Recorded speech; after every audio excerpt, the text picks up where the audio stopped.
For when Thomas Jefferson wrote that the one thing which from the heart he envied certain other nations, and that was their art, he spoke from a deep understanding of the enduring sources of national greatness and national achievement.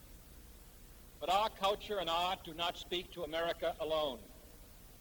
To the extent that artists struggle to express beauty in form and color and sound, to the extent that they write about man's struggle with nature or society or himself, to that extent they strike a responsive chord in all humanity. Today, Sophocles speaks to us for more than 2,000 years. And in our own time, even when political communications have been strained, the Russian people have bought more than 20,000 copies of the works of Jack London, more than 10 million books of Mark Twain, and hundreds and thousands of copies of Hemingway, Steinbeck, Whitman, and Poe, and our own people, through the works of Tolstoy and Dostoevsky and Pasternak, have gained an insight into the shared problems of the human heart. Thus today, as always, art knows no national boundaries.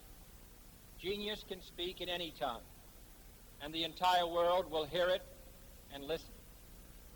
Behind the storm of daily conflict and crisis, the dramatic confrontations, the tumult of political struggle, the poet, the artist, the musician, continues the quiet work of centuries, building bridges of experience between peoples, reminding man of the universality of his feelings and desires and despairs, and reminding him that the forces that unite are deeper than those that divide.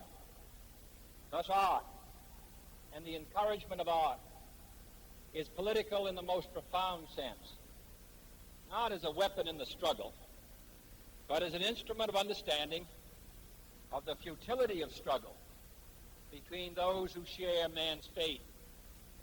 Aeschylus and Plato are remembered today, long after the triumphs of imperial Athens are gone. Dante outlived the ambitions of 13th century Florence. Goethe stands serenely above the politics of Germany.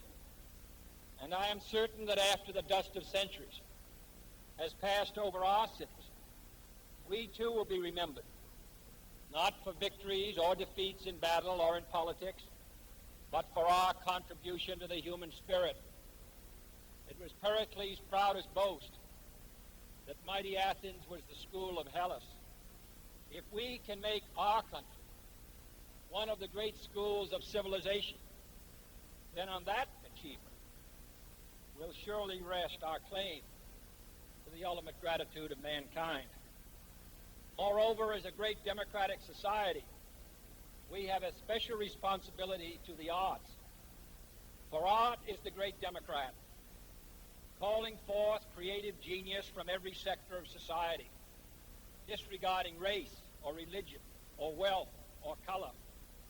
The mere accumulation of wealth and power is available to the dictator and the democrat alike. What freedom alone can bring is the liberation of the human mind and spirit, which finds its greatest flowering in the free society.